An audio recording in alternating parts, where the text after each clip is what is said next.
This is Democracy Now!, democracynow.org, the War and Peace Report. I'm Amy Goodman. As we turn now to Bill Moyers, the legendary broadcaster and host of Moyers and Company. Earlier this month, his program Moyers and Company aired the documentary report State of Conflict, North Carolina.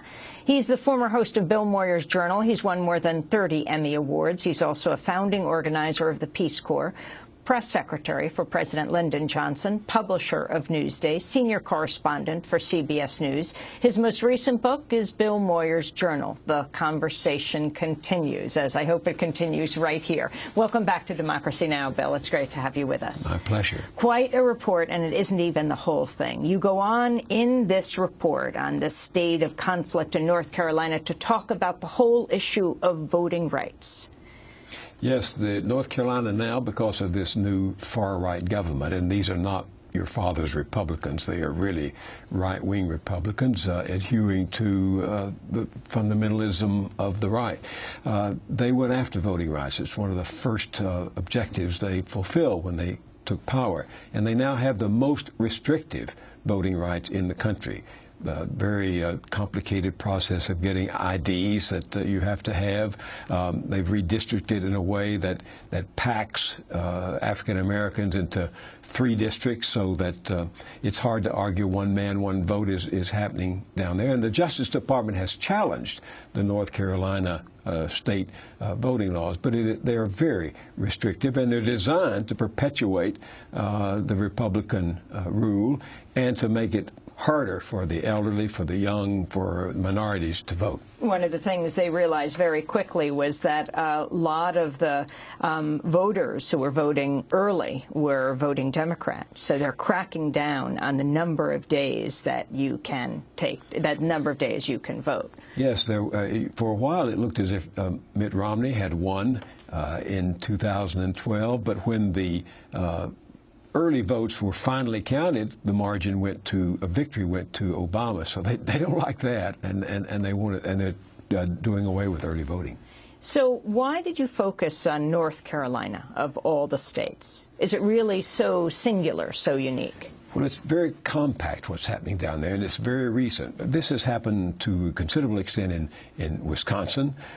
These are battleground states where the right wing and the conservatives and the business and wealthy communities are collaborating to make sure they don't lose again. North Carolina is an interesting state in and of itself. It's a blue state, it's a red state, it's a purple state. Obama carried it by a whisker in 2008. Romney by a whisker in 2012. It goes back and forth. Jesse Helms, to use your term, legendary right-wing senator from North Carolina, was simultaneously in office with a progressive United States senator. It's a purple state, really. It goes this way. So the Republicans, the right wing, are focusing on it. The Democrats ought to be focusing on it, but they've had their problems down there with corruption and scandals that played into Art Pope's hands. But there are 3 reasons for this story. One, it's very clear what's happening in North Carolina. Second, it's a paradigm, a harbinger of what's happening in other states. And then most important, it really reveals what dark money is doing to American politics. So much of this money that has flowed into North Carolina comes from untraceable and unaccountable sources.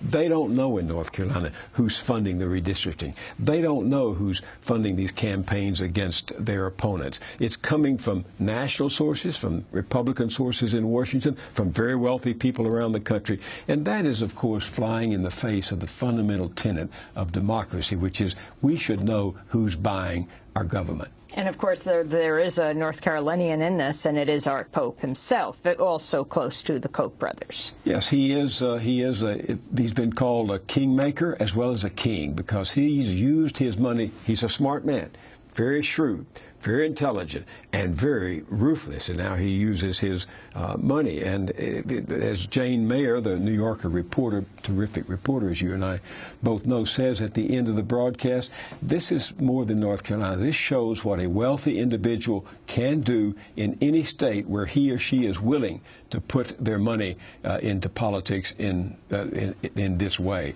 So it's a harbinger, as I say, of how our democracy, organized money is the greatest threat to democracy because it unbalances the equilibrium. Democracy is supposed to check the excesses of private power and private greed. And if money disestablishes that equilibrium, we're in trouble. And the only answer, as we've seen in this film, the only answer to organized money is organized people. And that's what really at first drew me to North Carolina. I've had a history there. I was on the board of Wake Forest University for years. I have good close friends there who teach and who write and who work there. And I know something about North Carolina. And when I saw what was happening on these Moral Mondays, I knew nothing about them until the press stories began to come out. These people were gathering, not spontaneously, because Reverend Barber, who is himself a shrewd cat, a cool cat, as they say, I knew what he was doing in organizing these. The first arrest came in the summer, and then the news media started paying attention. It was obvious that people were becoming alarmed, agitated, and organized in response to the buyout of North Carolina. And that remains the most hopeful, whether you're a progressive conservative, a progressive Republican, or a progressive liberal Democrat. You have to know that the only way we're going to preserve our democracy is to fight this organized money, and that's what these Moral Monday protesters are doing. And they're trying to plan the largest protest ever yet, and that will be February 8th. But there is a distinction sometimes between the progressives who are out there on the streets, who are getting arrested. More than 1,000 got arrested in 2013, and the Democratic Party of North Carolina. That's true, and this, of course, has played into the hands of the right wing. Progressives, of course, are more progressive than partisan. Democrats want Democrats to be reelected, even if they're centrist or center-right Democrats. So there's resentment in North Carolina among some traditional Democrats to Reverend Barber. He's now emerged as the progressive leader, not the Democratic leader, because he's not a partisan in this respect. And so there's conflict between progressives and Democrats who are not progressives in North Carolina. This is an old story, as you know. The right wing solved it by this enormous conformity that they brought to their movement 25 and 30 years ago. The Tea Party was together enough to take over the Republican Party. Progressives are not together enough to take over step by step, precinct by precinct, the Democratic Party, and that's a source of conflict. And of course, as I say in the documentary and said a moment ago, Democrats had some corruption and some scandals a few years ago. Several went to jail, and that's been a problem. That played right into the right's hands, and it's created a further rift between progressives and Democrats. Reproductive rights also very much under attack. Fascinating to see Governor McCrory saying, very simple answer when asked if he would be supporting more restrictions against abortion in one of the debates, and his answer was none.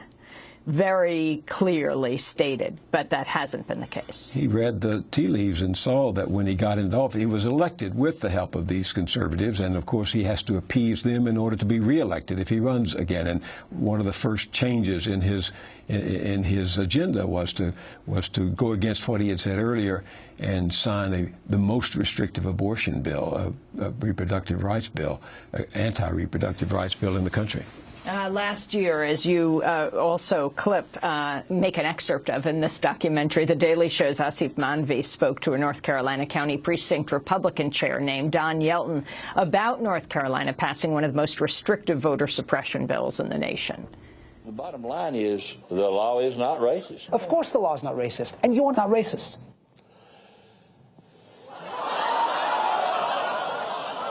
Well, I've been called a bigot before. Let me tell you something. You don't look like me, but I think I've treated you the same as I would anybody else. Right. Matter of fact, one of my best friends is black.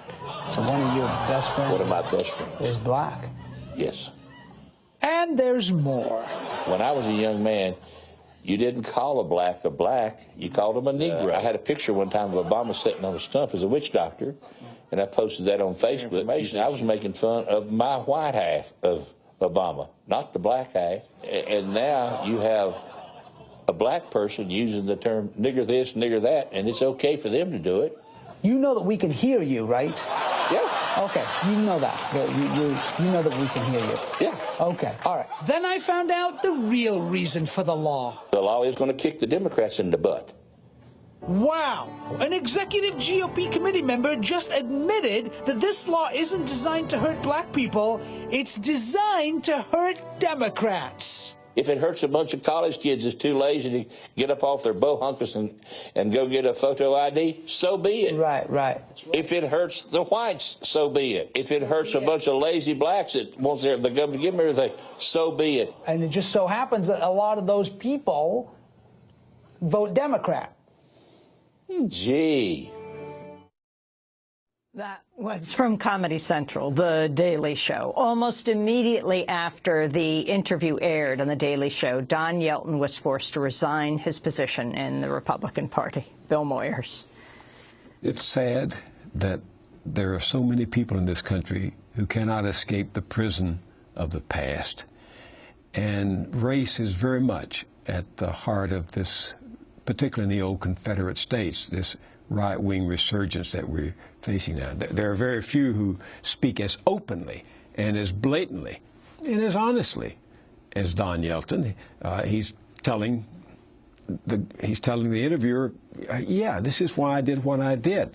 Many do without revealing their motives. And if you track the voting patterns, if you track what's happening in the country, you see that unspoken racism is still driving a large segment of our politics. And fortunately, he outed himself and reminded us that the Republican Party in the South is the party that took over after the signing of the Civil Rights Act and the Voting Rights Act of 1965, when President Johnson said to me, I think we've just handed the South to the Republicans for my lifetime and yours, because the racists who had been Democrats all those years until this transformation in American politics through the civil rights legislation and the civil rights movement, until this transformation brought them over, the Democrats had been the racist party in the South. I grew up in the South, and I remember all my Democratic friends were essentially racist. So it's changed, and Yelton was speaking a truth that dare not be heard, but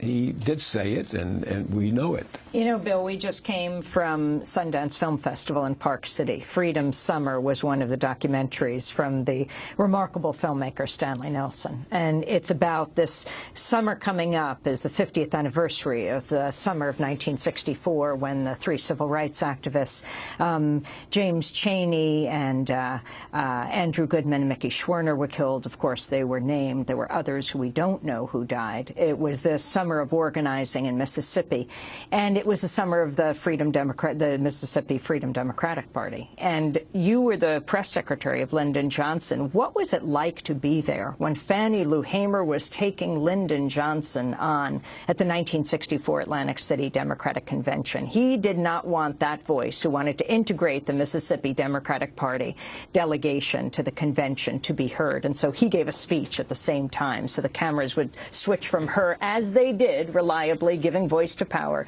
to President Johnson.